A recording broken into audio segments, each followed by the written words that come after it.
मानो चिड़िया, बिजली का भी, कबूतर और तोता आपस में दोस्त थे। वो चारों दोस्त घने जंगल में बैठे हुए थे। बिजली बहन, कल तो हमें मकई का भुट्टा मिल गया था, आज क्या खाना है? चिड़िया बहन, मेरा तो आज कोई फल खाने को मन कर रहा है। फल? मीठा मीठा आम का फल। मेरा तो आज आम खाने को बहुत मन कर रहा है। लेकिन बिजली, आम का बाग तो दूसरे जंगल में है और वो इलाका तो सारा चीलों का है। वो जालिम चीलें कभी भी अपने बाग से हमें आम नहीं खाने देंगी।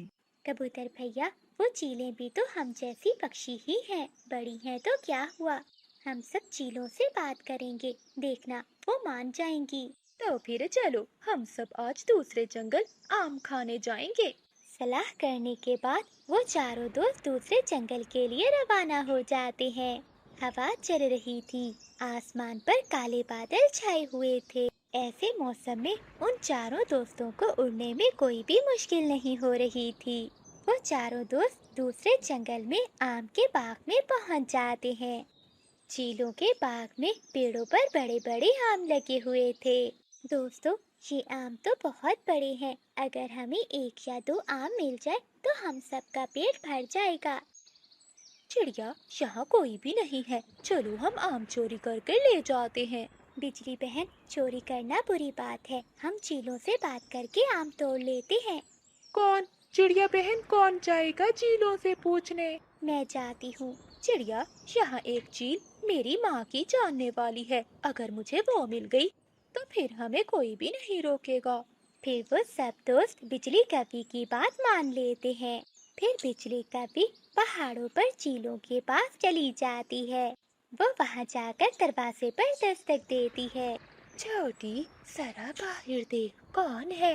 नहीं बड़ी, मुझे नींद आ रही है, तुम जाकर ही देखो। अगर मैं उठी तो मैं गिर जाऊंगी। बड़ी चील, जिसका नाम सुनहरी चील था, वो उठती है और दरवाजा खोलती है। सामने कवि को देखकर चील बहुत हैरान होती है। काफी, तुम यहाँ क्या करने आई हो? सुनहरी, सुनहरी चील है ना आप? मेरी माँ को तो जानती है ना आप? अच्छा, तो तुम बिजली हो, मुझे बताया था तुम्हारी माँ ने। सुनाओ भी बिजली, क्या तुमने और तुम्हारे पति ने चोरियां करनी छोड़ दी हैं? नहीं नहीं चील दी, अब हम चोरियां नहीं करते। चील दी, वो सामने बाग में मेरे दोस्त हैं। हम सब दोस्त आपके बाग से आम खाने आए हैं। अगर आपकी इजाजत हो तो हम सब दोस्त एक एक आम तोड़ ले। हो गई थी। जंगल का कोई पक्षी भी अब कवि से बात नहीं करता था। प्यारे दोस्तों, इस कहानी को लाइक, चैनल को सब्सक्राइब और अपने दोस्तों के साथ शेयर करना मत भूलिएगा। आपका धन्यवाद। माँ, अगर काम खत्म हो गया है तो पहले आकर पानी पी लीजिए, गर्मी बहुत ज्यादा हो रही है। मीना बेटी, आप इतनी गर्मी में खेत में क्या करने आई हो? आपको पता है ना कि आपसे ज्यादा गर्मी सहन नहीं होती। अगर तुम बीमार हो गई तो मैं क्या करूँगी बेटी? माँ, मुझे कुछ नहीं होगा। अगर आप इतनी गर्मी में काम कर सकती हैं, तो क्या मैं घर से पानी नहीं ला सकती? अब चलिए, जल्दी से पेड़ की छांव के नीचे बैठकर पानी पी लीजिए। फिर मानो चिड़िया अपनी बेटी मीना के साथ पेड़ के नीचे बैठ जाती है। बेटी, अब तुम घर जाओ, मैं खेत का काम खत्म करके शाम तक लौट आऊंगी। नहीं माँ, अब आप भी मेरे साथ घर चलिए। आपके बिना मेरा मन नहीं लगता। भला मैं घर पर अकेले क्या करूंगी?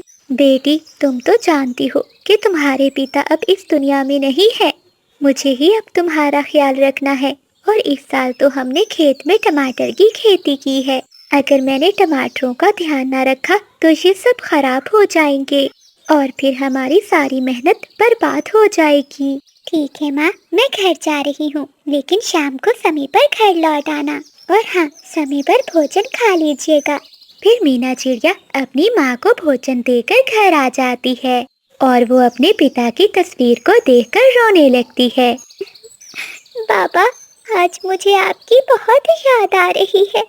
जब माँ खेत पर चली जाती है तो ये घर मुझे बहुत सूना लगता है। ऐसा लगता है कि जैसे मेरा कोई भी नहीं है। तभी चिंकी तोती वहाँ आती है। मीना, तुम रो क्यों रही हो? क्या हुआ? किसी ने कुछ कहा? चिंकी, मुझे अपने पिता की बहुत याद आ रही है। ऊपर वाले ने मेरे पिताजी को क्यों छीन लिया? देखो मीना, हर किसी को ये दुनिया छोड़कर जाना ही होता है। मीना, तुम्हें बुरा ना लगे इसलिए तो मैं रोज तुम्हारे पास आती हूँ। चिंकी मीना की बहुत अच्छी दोस्त थी। वो हर रोज उसे मिलने घर आया करती थी। मीना, तुमने पढ़ाई क्यों छोड़ दी? तुम्हारा तो सपना था ना डॉक्टर बनने का। चिंकी, अब मैं तुम्हें क्या बताऊं, घर की मजबूरियां हमेशा सपनों को तोड़ देती हैं। तुम्हें तो पता है, डॉक्टर की पढ़ाई करने के लिए मुझे विदेश के जंगल में जाना होगा, लेकिन घर के हालात का भी तुम्हें पता है।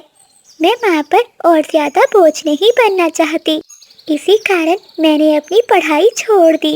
मीना, अगर तू कहे तो मैं अपने पिताजी से बात करके तेरी मदद करवा सकती हूँ। नहीं चिंकी, हम पहले ही तुम्हारे पिता से बहुत मदद ले चुके हैं। ठीक है मीना, मैं चलती हूँ, मैं तुमसे मिलने आती रहूंगी। ऐसा कहते हुए चिंकी तोती वहाँ से चली जाती है। शाम हो जाती है, मानो चिड़िया भी अपने खेत से लौट आती है। मीना अपनी माँ को भोजन देती है।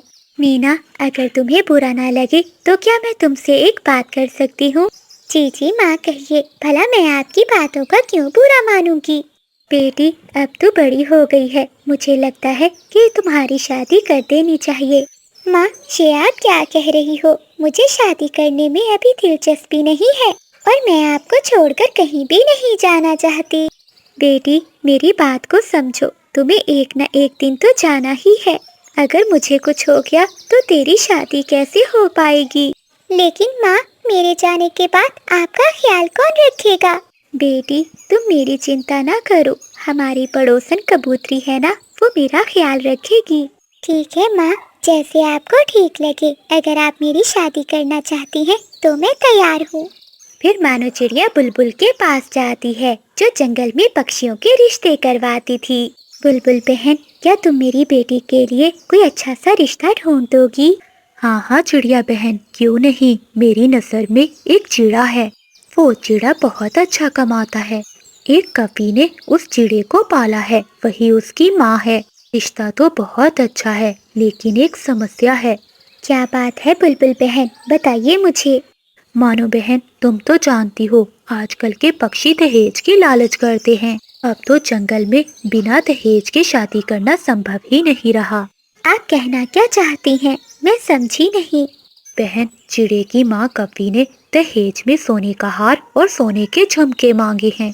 अगर तुम ये सब नहीं दे सकती तो कोई और अच्छा रिश्ता ढूंढकर वो अपने बेटे की शादी कर देगी। बुलबुल बहन, अगर रिश्ता अच्छा है तो आप बात आगे बढ़ाइए, मैं ये सब देने के लिए तैयार हूँ।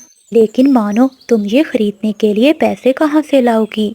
बुलबुल बहन, मैंने अपने खेत में टमाटर की खेती की है, उन्हें बेचकर जो मुनाफा होगा और जो घर में बचे हुए पैसे हैं, मैं उनसे अपनी बेटी की शादी करूंगी। तो ठीक है मानो बहन, मैं ये रिश्ते की बात आगे चलाती हूँ।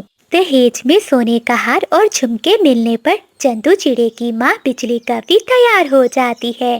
फिर अगले ही दिन बुलबुल चंदू चिड़े और उसकी माँ को लेकर मानो चिड़िया के घर आती है। समधन जी, ये मेरा बेटा चंदू है। इसके पिता की एक दुर्घटना में मौत हो गई थी, तब से मैंने ही इसे पाला है। मेरा बेटा चंदू बहुत बड़े ऑफिस में नौकरी करता है। जी कवि बहन जी, मुझे आपका बेटा बहुत पसंद आया है। तो ठीक है समधन जी, मेरा बेटा भी आपकी बेटी से शादी करने के लिए तैयार है, लेकिन हाँ, आप अपना वादा ना भूल जाना। बहन जी, आप चिंता मत कीजिए, जैसे ही मेरे टमाटर बिक जाएंगे मैं आपको दे दूंगी। तो ठीक है समधन जी, ये रिश्ता पक्का हुआ। कुछ ही दिनों बाद मानो चिड़िया अपनी बेटी मीना की धूमधाम से शादी कर देती है। बहू, आज मेरे शरीर में बहुत दर्द हो रहा है, मेरे लिए एक गिलास ठंडी ठंडी लस्सी बना दे, ताकि मेरे शरीर को सुकून मिल जाए। ठीक है माँ जी, मैं आपके लिए ठंडी ठंडी लस्सी बना कर आती हूँ, देखना आपकी थकान चुटकियों में दूर हो जाएगी। अरे भाग्यवान, मेरे लिए भी लंच तैयार कर देना, मुझे देर हो रही है। ठीक है पति जी। फिर मीना चिड़िया रसोई में जाती है, वो अपनी सास के लिए लस्सी बनाती है और अपने पति के लिए भोजन। फिर मीना चिड़िया का पति भोजन खाकर काम पर चला जाता है। चिंकी तोती की माँ सवित्री मानो चिड़िया के पास जाती है। अरे क्या हुआ मानो, तुम ऐसे मुंह लटका कर क्यों बैठी हो? अरे सावित्री बहन, आप मुझे बुला लेती, मैं आ जाती। आपने यहाँ आने का कष्ट क्यों किया? ये तुम कैसी बातें कर रही हो? दोस्ती में अमीरी गरीबी नहीं देखी जाती। अच्छा मुझे ये बताओ कि तुम उदास क्यों बैठी हो? क्या बताऊँ सावित्री बहन, जब से मीना को इस घर से विदा किया है, मेरा किसी भी काम में मन नहीं लग रहा। बस हर समय उसी को याद करती रहती हूँ। मानो बहन, दुनिया की हर माँ अपनी बेटी से बहुत प्यार करती है, लेकिन क्या करें, बेटियां तो पराया धन है। और कुछ दिनों के बाद मेरी बेटी की भी शादी हो जाएगी और फिर मेरा घर भी सूना हो जाएगा। हाँ सावित्री बहन, तुम ठीक कहती हो। ऐसे ही कुछ दिन बीत जाते हैं। मानो चिड़िया अपने खेत में टमाटर की खेती को देखकर बहुत खुश थी। फिर एक दिन जंगल में बहुत बड़ा तूफान आ जाता है और तेज बारिश होने लगती है। बारिशें कई दिनों तक जंगल में होती रहती हैं। जब बारिश रुकती है तो मानो चिड़िया अपने खेत में जाती है। ए ऊपर वाली, ये क्या हो गया? मेरी सारी खेती खराब हो गई। अब मैं समधन जी को क्या मुंह दिखाऊंगी? अगले दिन मानो चिड़िया घर में बैठी हुई थी कि बिजली का भी वहाँ आ जाती है। राम राम समधन जी, कैसी हैं आप? समधन जी मैं ठीक हूँ, आप कैसी हैं? सब ठीक तो है ना? समधन जी, लगता है तुम अपना वादा भूल गई हो। रिश्ता पक्का करने से पहले हमने साफ साफ बता दिया था कि सोने का हार और झुमके लेंगे, लेकिन अभी तक तुमने वो हमें दिए ही नहीं। मैं बस वही लेने आई हूँ। माफ करना समधन जी, बारिशों के कारण मेरे खेत के सारे टमाटर खराब हो गए हैं। मेरा बहुत बड़ा नुकसान हो गया है। अच्छा, तो मैं इसमें क्या करूँ? ये बात तुम्हें शादी करने से पहले सोचनी चाहिए थी। तुम्हारे कारण मैंने अपने बेटे की शादी कहीं और नहीं करवाई, वरना तुम्हारी बेटी से मुझे वहाँ से चली जाती है और मानो चिड़िया सोच में पड़ जाती है। ए ऊपर वाले, अब मैं क्या करूँ? मैं समधन जी को सोने का हार और झुमके कहाँ से दूंगी? अब तो एक ही हल है, मुझे अपना खेत बेचना ही होगा। अपनी बेटी को खुश रखने के लिए मानो चिड़िया एक हार के बदले अपना खेत उल्लू सेठ को बेच देती है। खेत बेचकर भी मुझे ये एक सोने का हार ही मिला है। अब मैं सोने के झुमके कहाँ से लाऊं? एक काम करती हूँ, मैं ये सोने का हार समधन जी को दे आती हूँ, शायद वो मान जाए। फिर मानो चिड़िया वो सोने का हार लेकर बिजली कपी के घर जाती है। आइए आइए समधन जी, मैं तो हर पल आपका ही इंतजार करती रहती हूँ। मेरे हार और झुमकों का बंदोबस्त